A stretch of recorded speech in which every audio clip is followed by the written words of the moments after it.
এক জাতি আছে যাদের সংখ্যা হবে পাহাড়ের বালুকার থেকেও বেশি।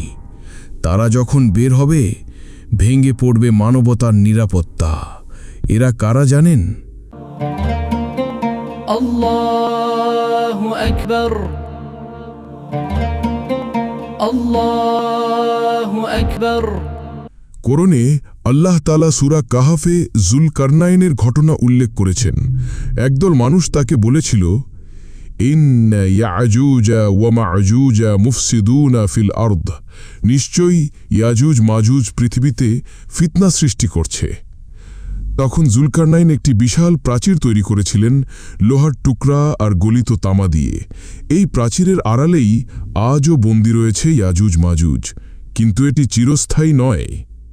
রাসূল সাল্লাল্লাহু আলাইহি ওয়াসাল্লাম বলেছেন, তারা প্রতিদিন দেয়াল ভাঙার চেষ্টা করে, প্রতিদিন ব্যর্থ হয়, কিন্তু একদিন আল্লাহ অনুমতি দেবেন, তখন সেই প্রাচীর ভেঙে যাবে।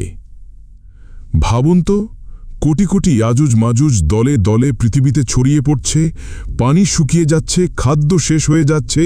তারা আকাশের দিকে তীর ছুঁড়ে গর্ব করে বলবে, আমরা আকাশ জয় করেছি। কুরআনে আল্লাহ বলেছেন, হাত্তা ইযা ফুতিহাত ইয়াজুজু ওয়া মাজুজু ওয়া হুম মিন কুল্লি হাদাবিন ইয়ানসিলুন, যখন ইয়াজুজ মাজুজ মুক্তি পাবে তারা প্রতিটি উঁচু স্থান থেকে দ্রুত নেমে আসবে।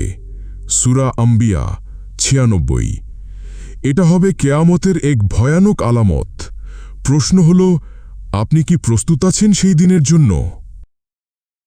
ফলো, লাইক, কমেন্ট করুন যেন এমন আরও কন্টেন্ট আপনার কাছে পৌঁছে যায়। ইসলাম প্রচারে আপনার একটি শেয়ারই হতে পারে কারো হেদায়েতের দরজা।